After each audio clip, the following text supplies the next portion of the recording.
I'm in the game. I'm in the game.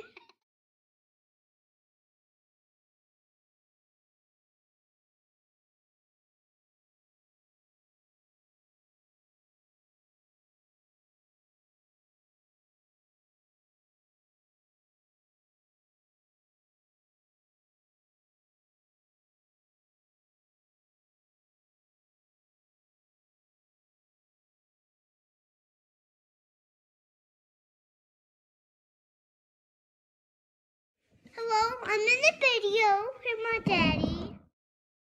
What's going on, everybody? So today, Meet the Modeler is me. We're going to be talking to sodak model cars from YouTube. So we're going to learn a bunch, and hopefully you do as well. All right. How's it going, Adam? How's it going, Josh and chat? So where's the name come from? Sodak, old school abbreviation for South Dakota. Kind of the way the old mailing always did was Sodak. And also kind of a tie to SoCal Customs in California. I love the old hot rod stuff. Do you still live in South Dakota, or is it Yeah, just you grew up? I've lived in South Dakota my whole life, so it's just a part of me. Well, that's cool. So you really haven't been on YouTube and Facebook very long, right? That how I Nope. understand? About 4.5 months now at this point, and just got back into the model cars about a year ago. Oh, that's cool. How have you liked being back in the hobby in the over the Uh, past year? it's been a blast. It makes you wish you had never left it. Uh, Being someone who's worked on cars their whole life, I've done collision repair paint for 20 plus years, and kind of wish I had the access to all the paints and stuff that I'm missing out on now. Yeah, paint is one of those that it's like we don't need another paint line, right? Yeah, Right. I mean, that's it's funny, but it's like growing up there was what testers and what model Model mechanic, Masters was model just an master. off-brand of testers, so it was just testers or better testers. Right? You know what I mean? And now there's like every company has a Yeah, paint line. I'm still trying to weed through them all and try them all out and grasp onto something that I really like as far as the paint line. I don't have anything local to me to do it, so it's buying some here, buying some there to try out to figure out a paint line. Well, I mean that's cool. We'll get into like what you're actually using in a little bit. Um, but my question is, how have you liked YouTube in the last 4 or 5 months since you're just freshly new to it? It's been pretty good. I mean, super great reception to the community. Just an awesome community. And one of the reasons that I wanted to join YouTube was watching all the videos in my return, trying to pick up speed in those missed years and what's new and what's old and all that. And after learning some things, I figured I could contribute a little bit and my experiences. So figured I'd give it a go. Because you have a very unique segment, and I want to talk about the magazines.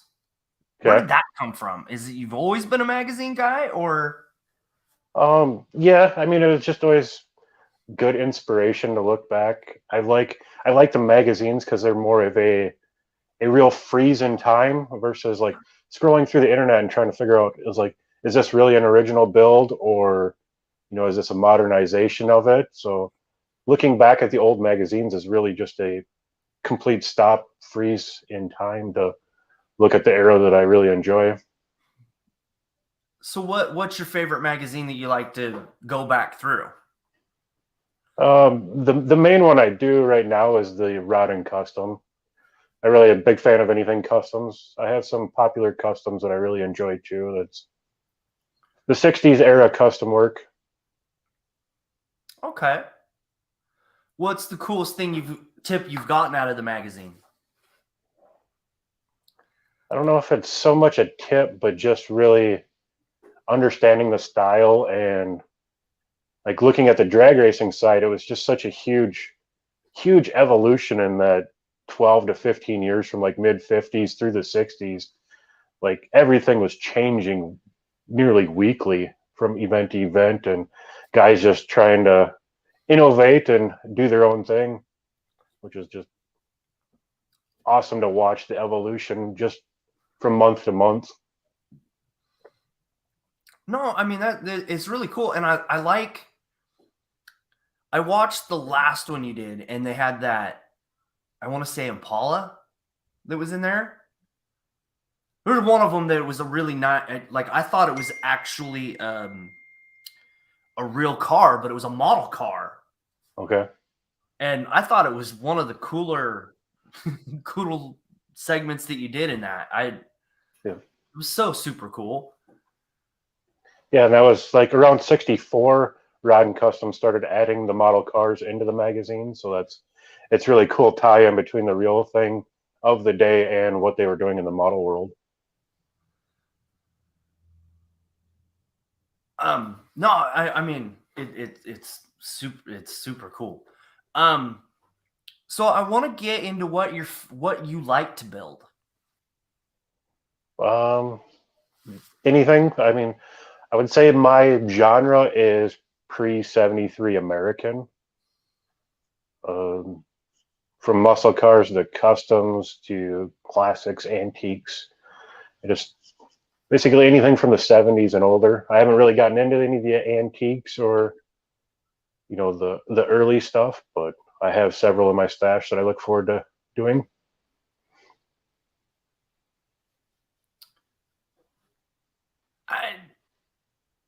Yeah, I mean it's and we're gonna show some of your builds here in a second. Okay. But like the paint jobs that come from you are very unique. Are you getting a lot of that like design work from those magazines, or are you going somewhere else? Somewhat. I mean, like I said, I was a collision repair and painter. I did a lot of custom painting on the side or whatever. It's just always been my thing. So I just trying to take it down into the miniature form. Certainly been an experience and a challenge trying to shrink everything and make it work. The tape, it has to be so much smaller, and the errors are so much bigger in small scale. Well, and I'm gonna show one of the pictures right now. It's I mean that's really good work, and I'm assuming most of that is a tape job that like I would show some of the paint jobs that I've done that way, and it's nowhere near that quality. Okay. Yeah, it's just I guess 20 years of doing it and having the experience. I love playing with candies, and it's all just freehand mask. Yeah, because I mean that El Camino looks just awesome, and then But I didn't. It's one of my first ones that isn't really. I don't know. I guess it was built more of how I would build the real thing, where all the other ones were copies of something or replicas, or just like the Pontiac was just a trial and error, test my skills type project. And I didn't grab the one, but that I'm assuming it's a decal, but it's that little graphic on the front of the hood, like the very tip of the hood. Yeah. Yep, that's just a pinstripe decal. There's one on the hood, one on the dash, and one on the trunk lid, tailgate. And I mean, I'm assuming this is a 55, right? Yep, 55 from American Graffiti. Bob Felfa's 55 in the movie. I mean, that's awesome looking. I like what is that, a hat or a bandana in the mirror? I mean, it's a skull. Oh, it's a skull? Okay. Yep, in the movie you had a skull hanging from it, so I took a little green army man as a template and carved him down into a skull and hung him. No, but it's the little things you notice in the pictures, like that I really enjoy. I like the top where it's a completely different color. It's not all the same. Yeah, vinyl top work. I did that with it was just a rattle can from a distance, and then let it kind of texture up. And Something and, I actually and learned from Raul over at Muscle Car Modeler. oh, okay. I think I found him the other day. And then you have the little emblem, but right in front of the door. That Yeah, looks pretty cool. And I mean, you can't tell what it is in the picture, but in the other picture I saw, it looks really cool. yeah, it's the SS396 badging. I mean, you've got a couple trucks you've done. I mean, Yeah, white's not an yeah, easy color. no, black's definitely not either. But you uh, know, like I said, I like the classics. I like muscle cars. I've got just a little spread so far of what I like. are you stripping the chrome, or are Some of you it. This 55 here was, I think it was all kit chrome on this one, other than it's actually HVAC tape around the bed on this one, okay? and then maybe some Molotow work around the windows and such.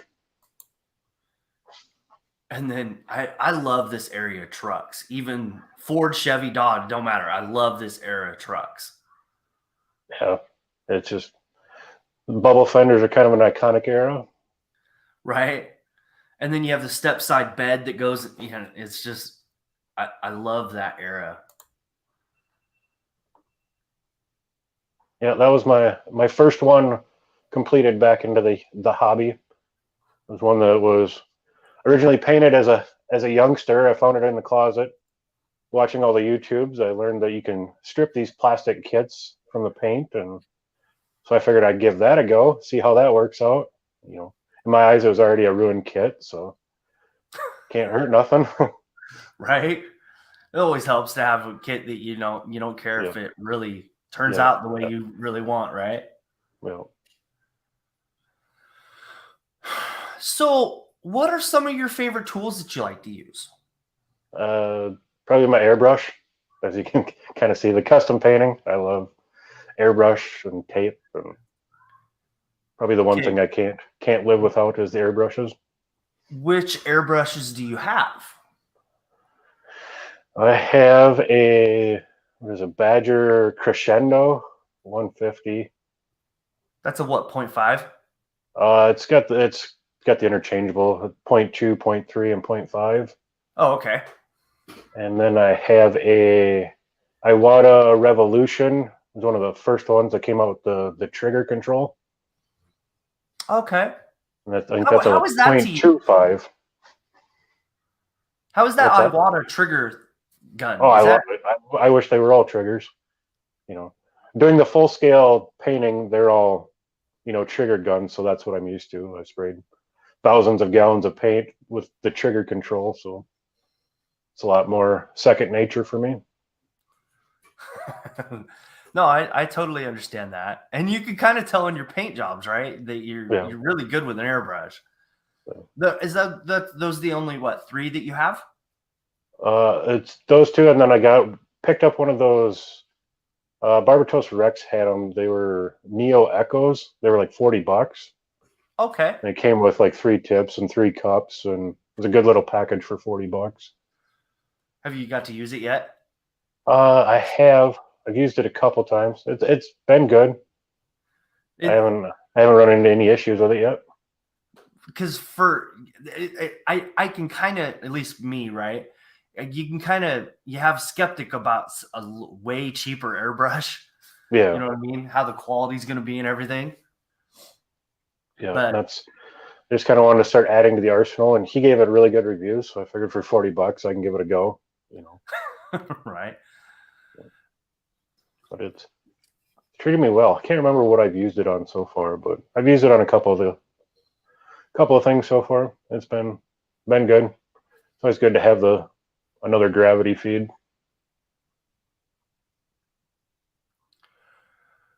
So airbrushes is your main tool. Do you got any other tools that you like using for the hobby that's kind of off the beaten path, right? Nothing Nothing that's outside of the. I mean, two things I couldn't live without is the nippers and my airbrush. I think are the two things I wouldn't give up. No, I mean, that's cool. So what paint line are you using? Like I said, a little bit of everything so far. Just trying to see what's really going to work for my situation. Like I said, I don't have a hobby shop nearby to just use their paint line, so it's half of those cars are Rust-Oleum. Some are Tamiya sprays. Some are, some is a Rust-Oleum. Like the Chevelle was decanted Rust-Oleum, then airbrushed on, and then the El Camino, the white is actually automotive white with lacquer pearl over it. Like I said, I'm using everything right now just to get a grasp on what I like. What's been the one that you think's one of the better ones? I'd say like a lot of the candy work has been the Tamiya clears, so that's I've got those handled pretty good, and then otherwise it's just actual automotive paint is just still by far the best option. I mean, Okay, so I don't know much about automotive paint. Is that the stuff that you like see it like here it's AutoZone, Connects, Napa. yeah, anything that would be something that they would custom mix for you. Anything that a body shop would use or a paint supply company would use. Okay. Stuff that goes with real cars.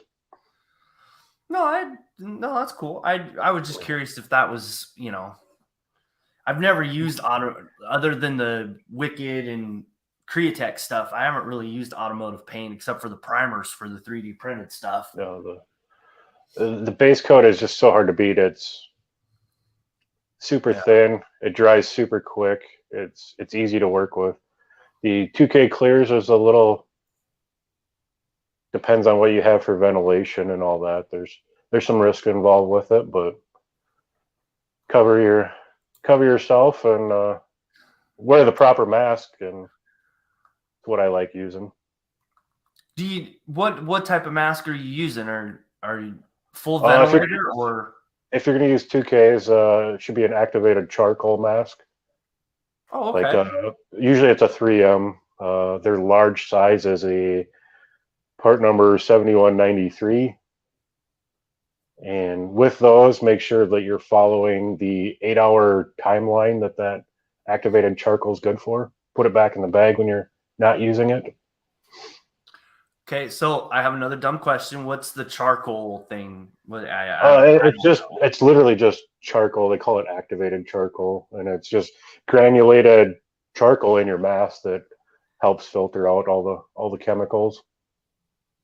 And those go bad? Yeah, it has an 8-hour open air life cycle. And then it just completely doesn't work, or and then it's just dead. I mean, you can still use it as a dust mask, but it's not going to be doing any good for the chemicals. Oh, okay. No, that's good to know because that's the biggest thing. Like I see is they'll buy the good mask, but then they'll hang it on their chair, and then it's like, well, it's been sitting out in the open for a week. It's no good anymore. So that's the biggest thing I can push is if you get one of those masks, make sure you put it back in the bag that it comes with. Make sure it's sealed when you're not using it. Because there's some of those filters for those masks that you could do that with, but some of them not, right? Yeah, I mean, there's just the dust mask, but these are actually activated charcoals that they have the extra little canisters on the sides. Yeah. Yeah.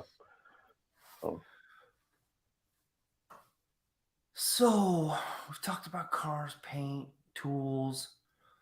So being in South Dakota, what's the hobby scene really, really like? Because I know Eric said there's a little bit of a hobby scene when he was on.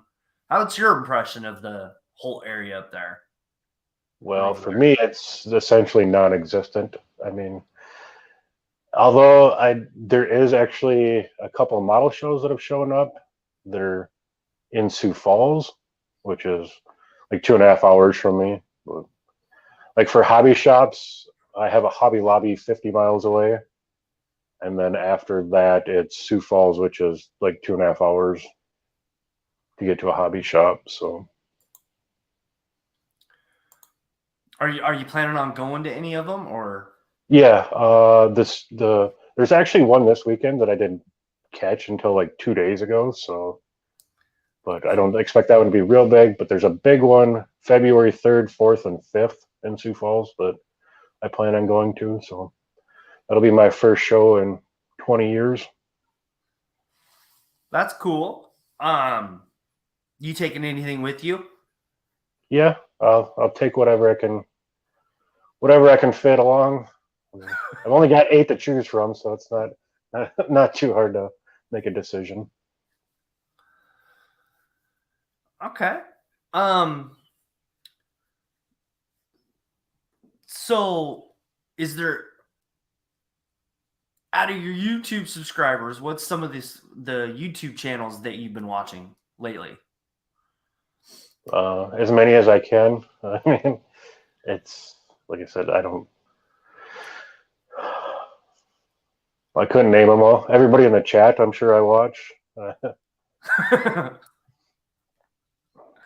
said, No, I mean, I'm subscribed to 250, and I try to watch them all. Might not get to comment on them all, but they're always playing on the TV or something like that. So it's hard to comment, but they always get a like and a watch. It's my one and only TV is YouTube. So oh, you don't do the whole cable and nope, sport? for probably close to 15 years, YouTube's been like my only thing for TV entertainment. Have you been watching the modeling side the whole time, or you just? No, just picked that up like late last summer, needing something to do after I was out of work and couldn't do the collision repair full time, and stumbled into it and started following. By I think December, I was starting to pull out kits and look at them. So do you have any kits that you're gonna try to do next? Current works in progress are my 500 subscriber giveaway build, which is a 63 Ford Galaxy. We'll be seeing some more of that candy paintwork on that one. And then the United Scale Automotive Content Creators Roadrunner. That one's currently in progress. Just got some base coat paint on it last night. And then the Mad Gasser build will likely follow those two up. No, that's one of the cooler ones, but that's just one. It's just the Roadrunner car, right? The USAC one? Yeah. Yeah. It's just a Roadrunner. Roadrunner GXs. How are you liking that build so far? Because it's kind of a traditional monogram kit. It goes together well. 1/24th scale, so it has its issues under the hood, but I'm mostly going to ignore them and do something a little fun with it. But as much as I can say or want to say. No, it's okay. I can't leave everything well enough alone, so got to be something interesting on it. So we're into the new year. What's your New Year's resolution for the hobby? I don't really do the New Year's resolutions. I don't know. Just stick with the YouTube, keep it going. Probably not get into so many group builds. I mean, there's more that I want to get into, like Dan's Psychedelic 60s. I really want to get into that one, but I just have too much on my plate right now to join them all. If work didn't get in the way, right? Yeah. I didn't have work and other things, so. Yeah, I understand. Having a 10-year-old, work, family, and and then trying to keep up with YouTube. Yeah, it's like watching and putting up videos is a full-time job in itself. Yeah, no, I totally understand that one. Totally understand that one. So have you gotten into the 3D printed side of it? Nothing yet. I mean, I've certainly checked it all out. I've watched Miguel do his thing on the live feeds and watched his channel, and I don't know. It's all just amazing. I've not experienced anything firsthand with it yet. Yeah. Like it's something that I would be interested in, but I don't even own a computer, so it'd be a kind of a double investment for me just to even check it out that way. Well, I mean, there are places that you can buy Well, parts. yeah. That's But spendy, but I understand that because I know like me, I've got the garage out here, but if I didn't have the garage, I'd have to buy everything. yeah, So no, I totally get that. no, but Is there any it's other certainly side? something that I'm interested in. But I know the way I like to tinker with things that I would find a rabbit hole and never come out. Them damn rabbit holes, man. I Yeah, mean, you can't blow them things up enough. yeah, Oh, man. Yeah, I totally get that because, the tabletop gaming stuff that I do, modeling cars, Star Trek, Star Wars, yeah. the TV, like I've got like most of the Batman cars. There's only like 2 that I don't have. So I totally get that. So,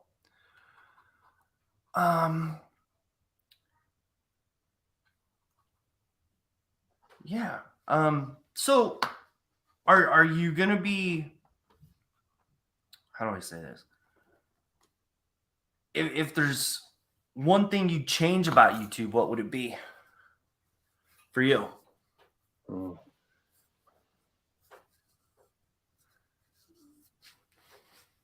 One thing that would change, I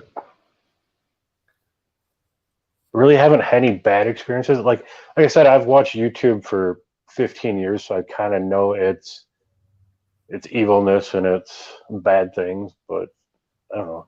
The biggest thing is just make sure I'm consistent with videos.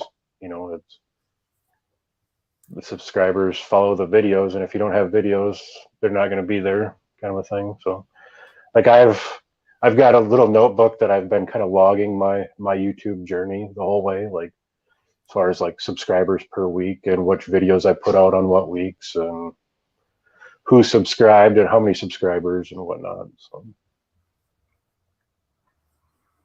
really another reason for YouTube was just to create a video diary of my building career, if you will.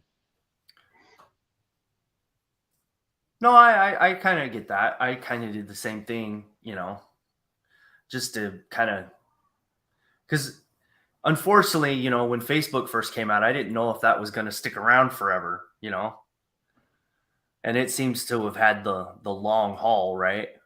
Yeah, that's what 20 years or so or more. Yeah, right. Um, and then the Facebook communities. How are you liking that? I love it. I mean, one of the bigger parts, I guess, of I don't know. YouTube and Facebook are my main, I don't know, entertainment and resources. So, like Facebook is where I buy 90% of my kits is either through the auctions or the static posts or whatever. So that's my main hobby source or hobby shop resource. Oh, that's cool. What's your not saying your channel, but or your page, but what's your favorite page that you like to go to on Facebook? I would say the top 2 is Herc's.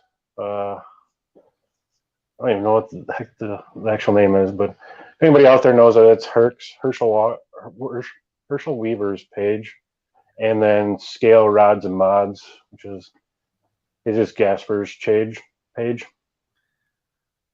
Yeah, I'm on both those, I think, and Yeah, that's an interesting group for yeah, yeah. like the Matt.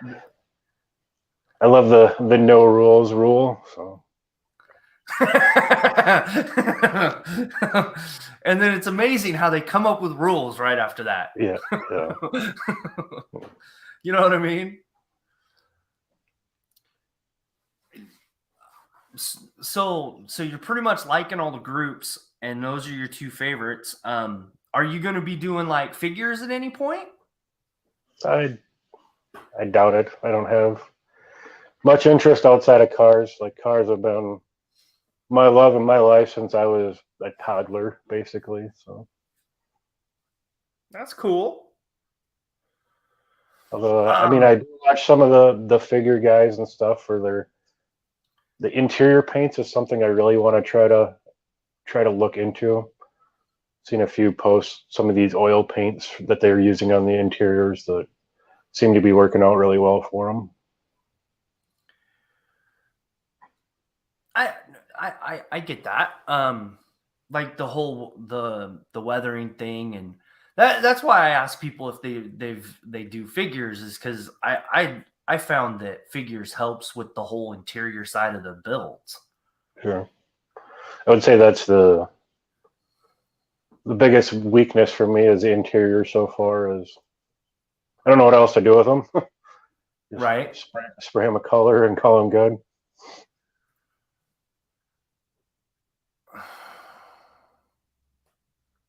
Jeff's model garage. He cracks me up. Where's the trees at? I have no idea. Like I I have no idea what he's talking about. No, that's funny. Um, so I mean, for the most part, I mean, you seem to have done fairly well with the YouTube. I mean, and Facebook pages. It just seems like you're just cruising right along with the subscriber counts and everything. So it's really nice to see that someone that first starting out, over the last year is doing really, really, or couple months is doing really, really well. Yeah. I mean, it seems like everything's been going well. I mean, certainly had some help with Jeff and BG giving me shout outs real early. Like BG gave me a shout out like 2 hours after I put up my first video. So those two really helped me get that first initial jump. And then, like I said, the biggest thing is just being consistent and putting out videos. Like you get two or three a video, so the more videos you can put out, the more subscribers that are gonna find you. There's kind of that, I would call it like a 48-hour window on YouTube. It's either it gets seen in that first 48 hours or nobody sees it again. So And why do you think that is? Just the I think massive. there's just so much content that it's just everything just gets buried in 48 hours. There's already it's 20 videos deep in 48 hours, so it's hard to go back and find stuff. But No, that's a good point. that's the biggest thing that I would push to the community is playlists. Like getting back into it, I was trying to like watch a lot of guys, and they would have like a 3 or 4 part video series. Well, without a playlist, you're watching it like the autoplay tries to play it backwards. So it's like you have to watch one, then go find the other one to watch instead of just being able to start from the beginning and watch it. So that's my biggest thing is trying to organize playlists, and I have quite a few on my page. That one thing I wanted to contribute with. Or the one I hate is like it clicks to the net. Like you finish that series and you click to the next series of videos or the next group of videos, right? And it starts with the final, not the first one. Yeah, it's yeah. Like, so that's I the would one. say just like it's one thing to watch everybody's videos as they're coming out, but as somebody that was coming in to say like BG's channel that's been up for several years, going back to look at some of his stuff, and it was hard to track and scroll and find things, or you'd find one video and then you couldn't find where this project started at. And So I've been trying to keep my playlists up and adding some others that I can. No, that's a good tip because I know I do that with the Meet the Modeler thing. It's Yeah. all in a playlist, and then there's one for the podcast I used to be on, and then there's there's all kinds of stuff on. I try, but it's Yeah, that would be, I guess, my pet peeve of the community is so many guys not having playlists and just. It's one thing, like I said, if you're watching them day to day, it's easy to follow along. But coming into it 6 years behind, or 10 years behind, it's hard to go back and find something, or even just a year ago to try to find something.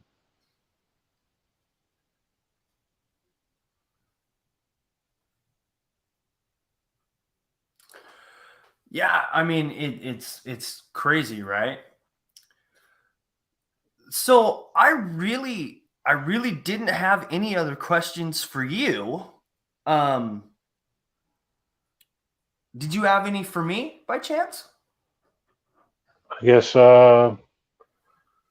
what are one or two things that you wish you would have done sooner for the hobby, whether it's 3D printing or paint or whatever? What are a couple of things that you wish you would have done sooner? Sooner? Probably got back into the hobby sooner. Because I mean it's on my channel, but like the whole reason I came back was because my son got born way early and I needed an outlet for stress. So that's that's how this all started back up. But Yeah. I should have been back in the hobby probably 10 years before that, to be honest. Oh yeah, I understand. I mean, I think I was 30, 33, 34, something like that when I got back into it. So I've been back into it almost 10 years. Okay. It would be 9. Yeah, something like that, 9, 10 years. And, Yeah, I would say I think that's for a lot of people. They wish they wouldn't have left it or gotten back into it sooner or whatever. But like, especially for me, the paint, like knowing the investment or the essentially thousands of dollars of paint that I threw away, like that I could have been painting a model car while I was painting the big one, or I even had a full paint system in my basement before I had all my injuries and stuff come up and I had to move and essentially threw it all away. ooh, yeah, that's Yeah, I yeah, can see knowing that I was going to have a reason to use all that paint, it kind of makes it hurt. But yeah, at the time, I didn't know where I was going and what was happening, so I just couldn't work anymore and had to move home. So get rid of the stuff that I knew I didn't have a need for at the time. So you're in South Dakota. It gets extremely cold there. How are you keeping the paint alive? I guess is the question. Because like when it gets super cold, that stuff like changes, right? Yeah, it all stays inside in the basement, so it stays above 50 at least. So I would say 50 to 90, 50 to 100 is your range. So Okay. Yeah, because if you got below that, you'd start having problems, though, right? yeah, How I understand that. Yeah, it just, especially if it's catalyzed or activated, it just doesn't want to kick over. It'll just get halfway through the process essentially and stop. Oh, okay. Okay. And then if it gets real hot, there's some things that you can do to slow it down. Like when I was spraying in the booths, we get complete extremes or whatever. Like we have air makeup units that'll heat the air so that we can paint when it's super cold, but when it gets hot, there's no air conditioning. So I've sprayed in 125-degree booths with 85% humidity, and not exactly the most fun, but there's things that you can do to the paint to get it to work. All right. What do you? Is it like an easy process to get the paint to work in that? Yeah, it's condition, just essentially activators or Oh, okay. actually called retarders or stuff like that. Oh, you Different just have to put reducers, more of that different stuff in. retarders. Yeah, because it's so hot, it's trying to kick too fast. So you're just trying to slow it way down, and then Or it's the dry humidity is right hard there at to. the tip. Yeah, the humidity was hard to deal with. Like the last 4 or 5 years that I was painting, it was all waterborne, all water-based paints. So humidity in the air didn't help the water evaporate. So something that would normally take 5 minutes would be like 25 minutes with blowers on it. Oh, okay. Okay. I got you.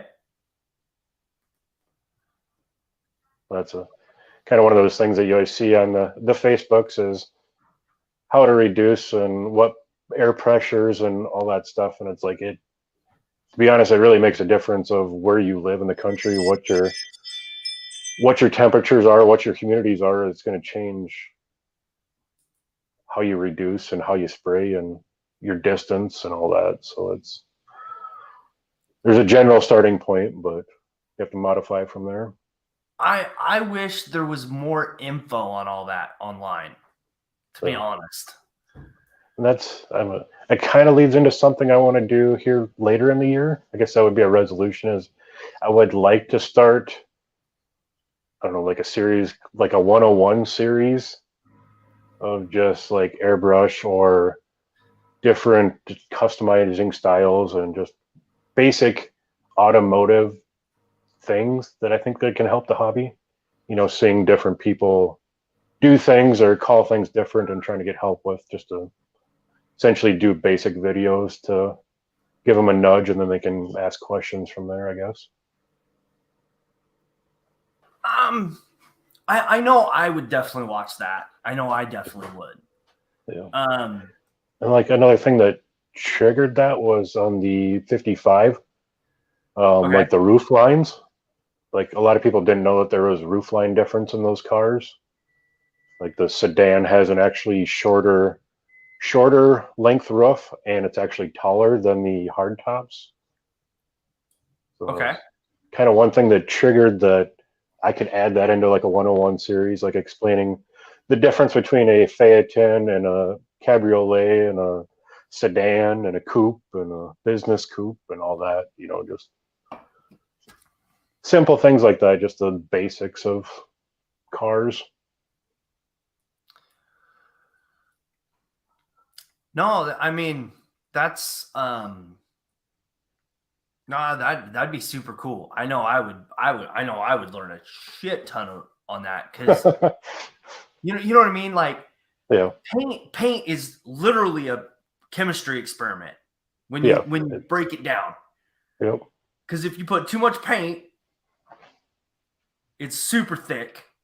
Then if you put too much retarder, it's super thin.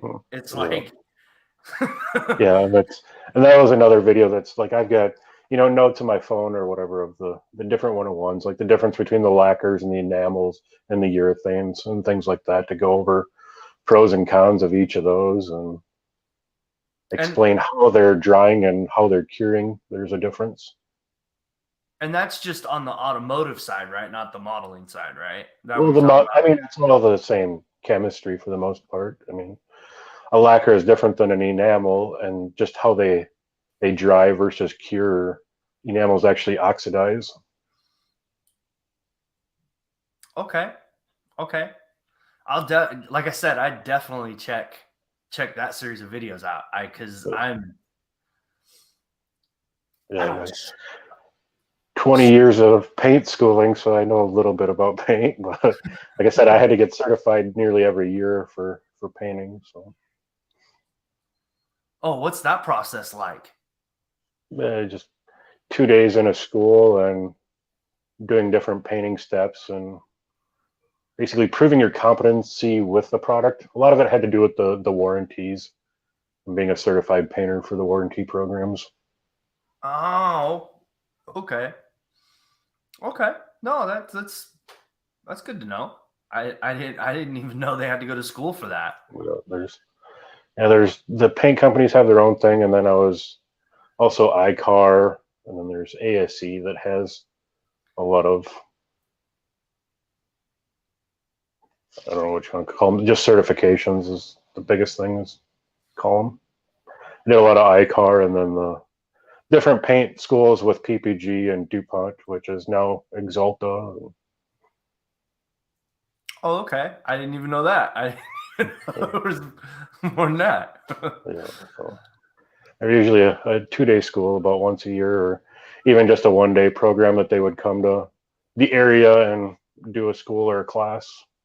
And then try to bring the newest airbrush for you to buy. Yeah, yep. Right. Brand new SODA Jet digital for $800 or whatever. But you know what I mean? Like it's also a sales pitch at the same Yeah, time. the sales pitch, but it was also, nice demonstration. And just a lot of times you pick up things, forget a lot of things too. But No, that's super cool. Did you have any other more questions for me? I don't think so. I mean, not really. Do you have I guess kind of going back to the shows, is there much for shows around you? So before COVID, there's a modeling club like 20 minutes down the road from me, and they were doing shows like twice a year. And they're a good group. But there's a lot of the modeling politics that comes with that. Okay. That kind of would drive me nuts at times. I mean, when you see the same 3 people win all the awards at every show, it's like, yeah, I can don't understand get me wrong. that. There's one there that deserves them. The other 2, it's like, it is what it is, right? Just winning by recognition or whatever. Yeah, right. And then there's another group that's probably an hour and a half away that I really enjoy because they don't do just cars. They do figures. They do like cars, spaceships, military. They're mostly a military group, but they like the whole variety of stuff. And then we have an IPMS chapter that has started here. And then there's the group out of Portland that's super cool. If I lived closer to Portland, I'd probably be more involved with them, but I go up there for their yearly show. It's, I don't know, it's relatively halfway decent, and there's one of the, I can't think of his name. I know him, and I've talked to him a bunch because I see him at the shows all the time when I've gone. But he's the guy that was with Andy's hobby headquarters for a while. He was the warehouse guy in Portland. Okay.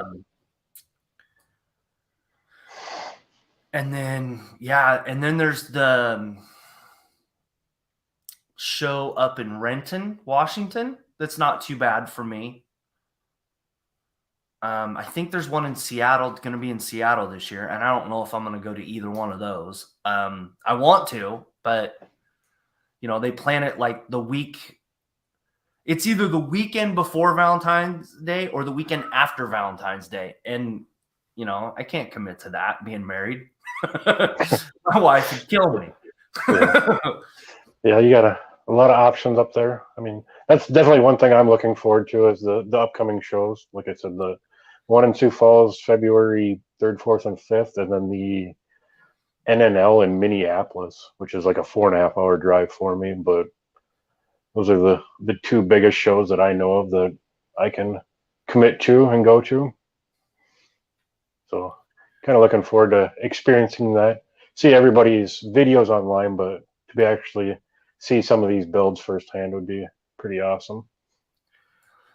I mean, I know with shows, I'd like to go to the IPMS Nationals.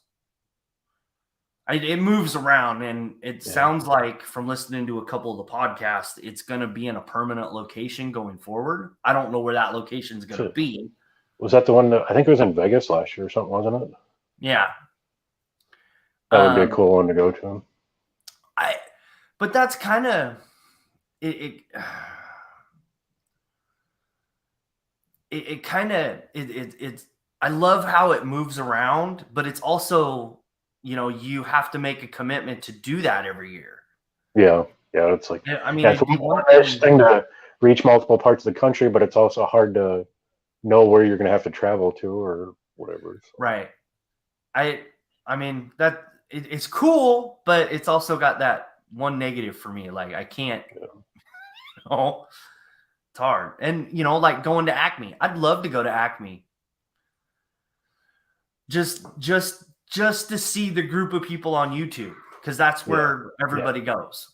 Yeah, and that's kind of another reason I started the YouTube and Facebook was just to meet other guys. Like I don't have any friends or any local hobby shops to, bump into somebody else that's doing the same thing. So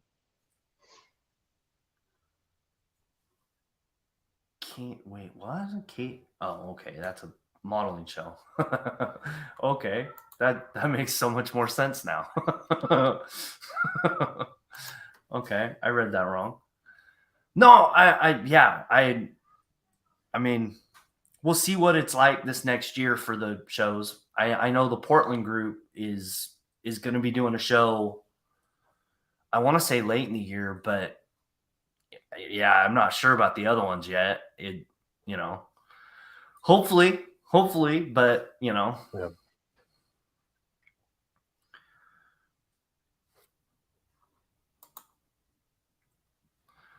Go to GS. Okay.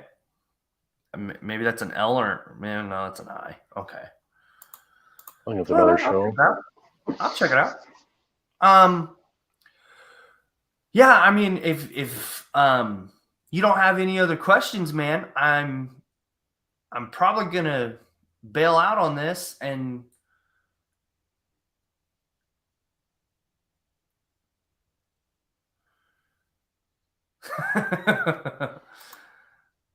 yeah, she supports the hobby. Let's make it clear, but it is Valentine's Day weekend. Same time. It's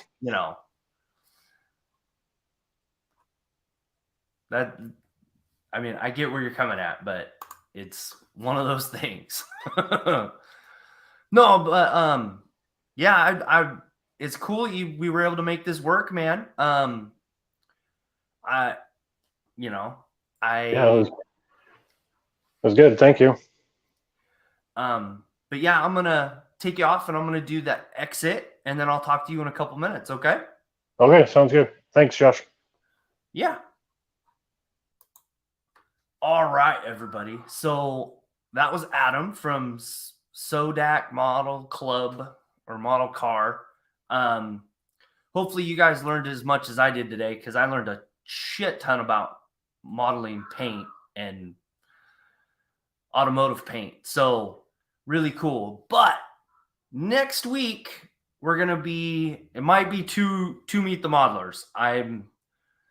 Someone wants to come on and talk about the fundraiser they're doing, and then we're gonna have one on Saturday. I haven't quite worked it all out yet.